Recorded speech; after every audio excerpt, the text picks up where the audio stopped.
E aí, galera do quarto ano, tudo bem com vocês?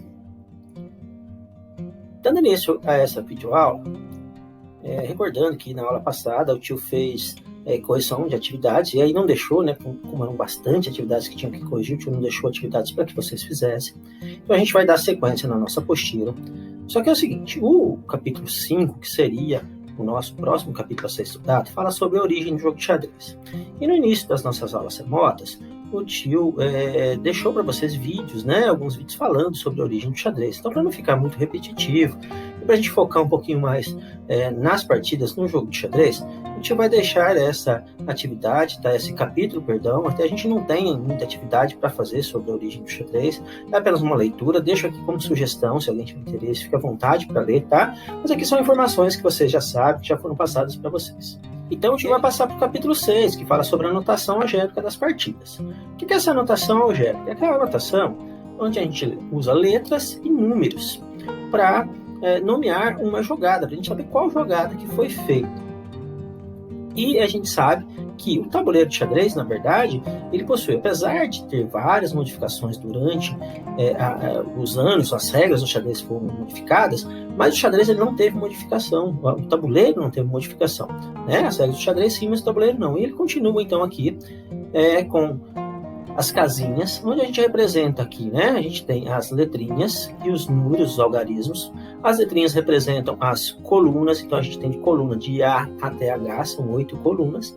E nós temos as linhas que são representadas pelos algarismos, que vai de 1 até o 8, então também são 8 linhas.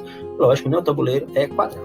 E cada casa tem, vamos dizer assim, o seu endereço, cada casa tem o seu código. Então, por exemplo, essa casa é a C6, por quê? Porque ela está na coluna C e na linha de número 6. Essa casa é F4, na coluna F e na linha de número 4. Lembrando que sempre eu vou colocar a letrinha primeiro e depois o número. Utilizando, então, desses códigos do tabuleiro, a gente vai fazer a anotação da jogada. Então, quando uma peça se movimenta para uma determinada casa, como que a gente faz para anotar essa jogada? Basta colocar a letrinha maiúscula da peça que fez o movimento e o código da casa para qual essa peça foi deslocada, não precisa se preocupar de onde ela saiu, apenas para onde ela foi deslocada. Então, nesse exemplo aqui, a gente tem que a torre foi deslocada para a casa C4, lembrando que aqui a letrinha da casa é minúscula e da peça que é maiúscula. Então, por exemplo, se fosse o cavalo, já para não confundir, seria o C maiúsculo do cavalo, C4, que seria a casa que o cavalo foi deslocado. Se fosse a dama, seria D no lugar do T, se fosse o bispo, P, se fosse o rei, R. Lembrando que a gente já chama de dama e rei, não chama de rainha e rei, para não confundir, não ficariam duas peças começadas com a letra R, começadas com a letra R, e aí eu ia confundir para a gente saber. Então, por isso que a gente usa D de dama. E recordando também que quando é uma jogada de peão, a gente não precisa colocar a letra inicial, apenas a casa em que ele foi deslocado. Então, se fosse um peão que deslocasse para a casa C4, a gente colocaria apenas C4, não colocaria PC4, tá? Isso acontece porque o peão, principalmente no início do jogo, ele é muito movimentado. Então, para dar um pouquinho mais de agilidade, principalmente nos torneios, a gente coloca apenas o código da casinha que ele foi movimentado. Bom, e nós temos aqui também outros códigos, que a gente está, na verdade, recordando, a gente viu o ano passado bastante sobre isso, e aqui a gente utiliza alguns outros códigos, como, por exemplo, o X, que a gente chama de versus, que é utilizado para registrar captura. Então, por exemplo, se uma torre fez uma captura numa determinada casa, por exemplo, na C4, como foi outro lá, eu coloco o T versus o X C4, quer dizer que a torre capturou naquela casa C4. Se ela fez um cheque, a gente usa o símbolo de mais, então ela fez um movimento e no finalzinho eu coloquei um mais, significa que além de ela fazer um movimento, ela deu um cheque ao seu adversário, ou seja, está ameaçando o seu rei. E se eu coloquei mais, significa que a partida terminou, porque foi um cheque mate com esse movimento, a partida terminou.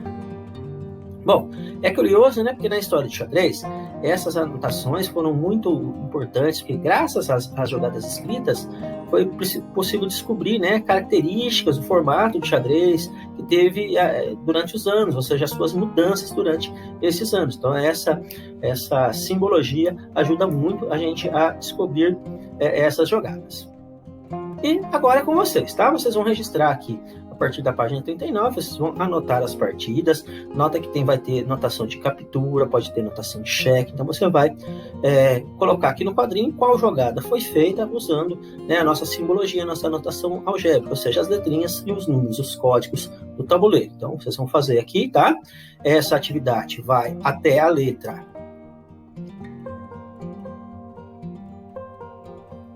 N, tá? Lá na página 41. Depois nós temos aqui alguns desafios. O primeiro deles, né, é você descobrir qual que foi o último lance das peças claras neste tabuleiro aqui. Então imagina um pouquinho, tá? Tenta descobrir aí, dá uma olhadinha. Por que será? Por que você acha que foi esse último lance? Então, desafio, não é muito facinho, por isso é um desafio, né? Senão não seria desafio. E qual será o próximo lance das peças escuras? Ou seja, depois que você viu esse lance das peças claras, o que você acha que as peças escuras devem fazer? E ver se tem mais de uma possibilidade. Por que ela deve fazer também esse movimento, né? Tem uma lógica aí do porquê que ele pode fazer este movimento. E aqui, pessoal, temos uma reflexãozinha, né? Que fala assim, ó, desde o início, a anotação de xadrez era usada para marcar, lembrar e estudar as jogadas. Da mesma forma, os líderes dos exércitos estudavam, analisavam e encontravam novas alternativas para as batalhas. Então é importante, né, a gente usar essas notações para poder estudar jogadas, para a gente ver quando a gente, principalmente quando a gente perde, né? Por que eu perdi? Então eu volto e vejo, né, pela anotação, será que foi uma jogada mal feita que eu fiz?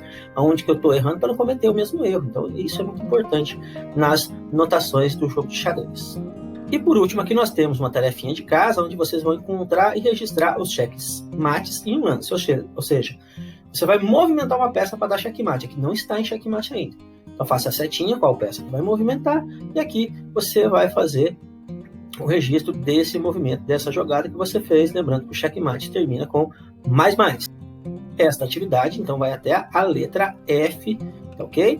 E anotando, então, quais são as jogadas para checkmate em um lance. Não vale movimentar duas peças, não. É uma jogada só que já vai dar o checkmate, certo? Então, por hoje é só, pessoal. Na próxima aula, a gente vai falar um pouquinho sobre a planilha de xadrez. Eu vou corrigir essas atividades que eu passei para vocês. Então, tenham uma ótima semana. Um abraço do tio Leandro. Fica com Deus.